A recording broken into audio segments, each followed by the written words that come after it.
আসসালামু আলাইকুম। আমার আজকের আয়োজনে রয়েছে মটরশুঁটি, দারুণ মজার এই মটরশুঁটি। আমি আজকে রান্না করব রুই মাছ দিয়ে।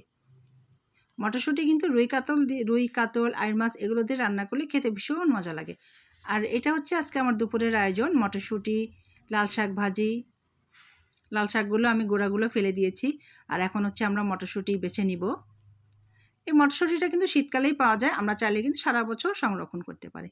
তো মটরশুঁটিগুলো আমরা ভালোভাবে বেছে নিয়েছি, খোসা ছাড়িয়ে নিয়েছি। সাথে আমরা আলু দিব, এইভাবে ছোট ছোট করে কেটে দিব। আর দিব হচ্ছে টমেটো। এখানে আমরা রুই মাছ আগে থেকেই কেটে ধুয়ে নিয়েছি। আর রুই মাছগুলো আমরা ভেজে রান্না করব। ভেজে আমরা মটরশুঁটির সাথে অ্যাড করব। তো ভাজার জন্য আমরা এখানে লাল মরিচের গুঁড়া দিয়েছি। এরপর দিব হলুদ গুঁড়া আর সামান্য লবণ। এখন আমরা হলুদ গুঁড়া দিচ্ছি। এরপর আমরা লবণ দিব।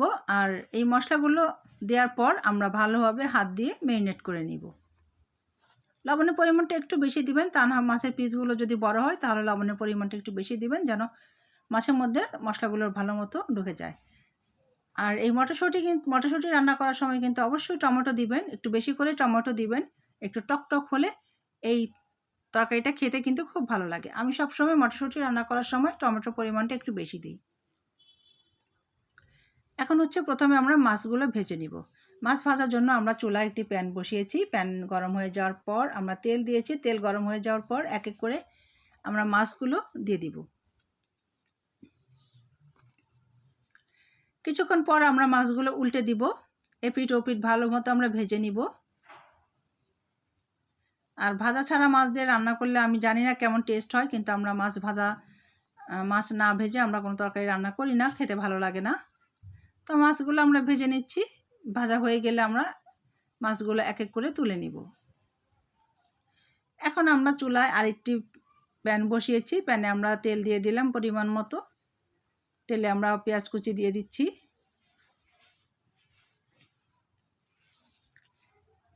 পেঁয়াজগুলো আমরা ব্রাউন করে ভেজে নিব।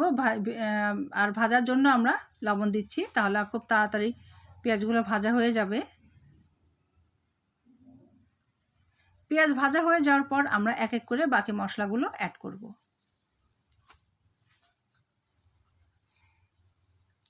তো পেঁয়াজ ভাজা হয়েছে, এখন আমরা সামান্য পানি অ্যাড করলাম, কেননা এখন আমরা গুঁড়া মশলাগুলো দিব। প্রথমে আমরা আদা বাটা দিয়েছি, হাফ টেবিল চামচ আদা বাটা। এরপর আমরা হাফ টেবিল চামচ রসুন বাটা দিয়েছি। এরপর দিচ্ছি লাল মরিচের গুঁড়া, 1 চা চামচ লাল মরিচের গুঁড়া দিয়েছি। ঝালের পরিমাণটা আপনারা আপনাদের পছন্দ মতো দিবেন। এরপর হলুদ গুঁড়া দিয়েছি। হলুদ গুঁড়া দেওয়ার পর আমরা এখন মশলা ভালো মতো কষিয়ে নিব। যতক্ষণ মশলার উপর তেল উঠে না আসে ততক্ষণ কিন্তু আমরা মশলাগুলো কষাতে থাকব। তা আমাদের মশলা কিন্তু কষানো হয়ে গেছে, মশলার উপরে তেল উঠে আসছে। আমরা আরেকটু কষিয়ে নেই। এখন আমরা মটরশুঁটিগুলো দিয়ে দিব। মটরশুঁটি দেওয়ার পর আমরা ভালো মতো মটরশুঁটি কষিয়ে নিব। মটরশুঁটি দেওয়ার পর প্রথমে এগুলো একটু নেড়ে চেড়ে দিচ্ছি। তারপর আমরা টমেটো দিয়ে দিব। টমেটো দেওয়া হয়ে গেলে টমেটো আমরা এখন আবার ভালো মতো নেড়ে চেড়ে কষিয়ে নিব। তো ভালো মতো নাড়াচাড়া দেওয়ার পর আমরা ঢেকে দিলাম। ঢেকে কিছুটা সময় অপেক্ষা করব। কিছুক্ষণ পর আমরা ঢাকনা খুলে আবার নাড়ব।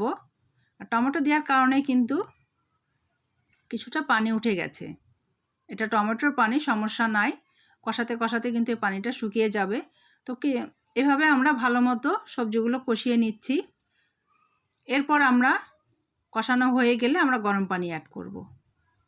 যেহেতু শীতকাল, পানি অনেক ঠান্ডা, সেজন্য আমরা চেষ্টা করব তরকারিতে গরম পানি দিতে। আর শীত গরম না, সবসময় আপনি যদি তরকারিতে গরম পানি ব্যবহার করেন তাহলে খুব দ্রুত সময় বলক উঠে আসে এবং তরকারির স্বাদ কিন্তু ঠিক থাকে। পানি দেওয়ার সাথে সাথে কিন্তু বলক উঠে আসছে, সেজন্য আমরা এখন ভাজা মাছগুলো দিয়ে দিলাম। ভাজা মাছ দেওয়ার পর আমরা এখন ঢেকে দিব।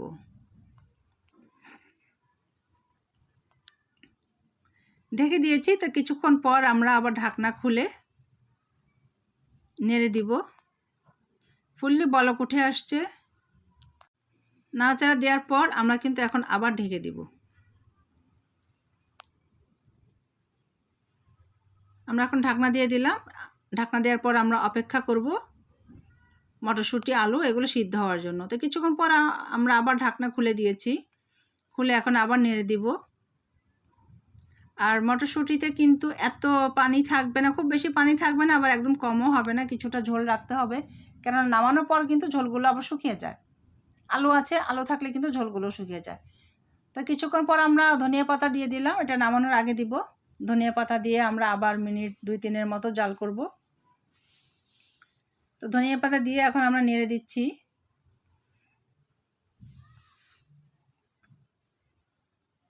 নেড়ে দিলাম ভালো করে। এখন আমরা আবার ঢাকনা দিয়ে দিচ্ছি।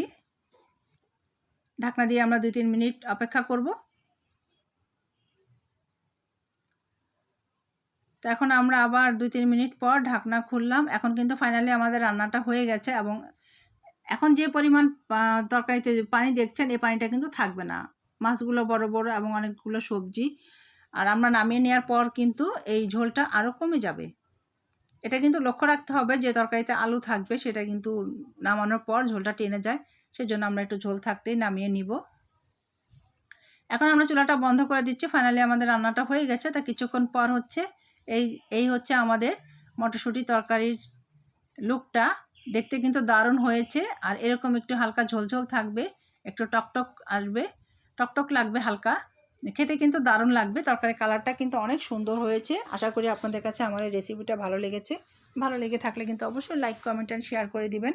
আমাদের পেজটি ফলো করবেন, আমাদের ইউটিউব চ্যানেলটি সাবস্ক্রাইব করে দিবেন, নতুন নতুন আপডেট পেতে বেল আইকনটি অন করে দিবেন। আর কেমন লাগলো আমার এই মটরশুঁটির রেসিপিটা অবশ্যই কমেন্ট বক্সে জানাবেন।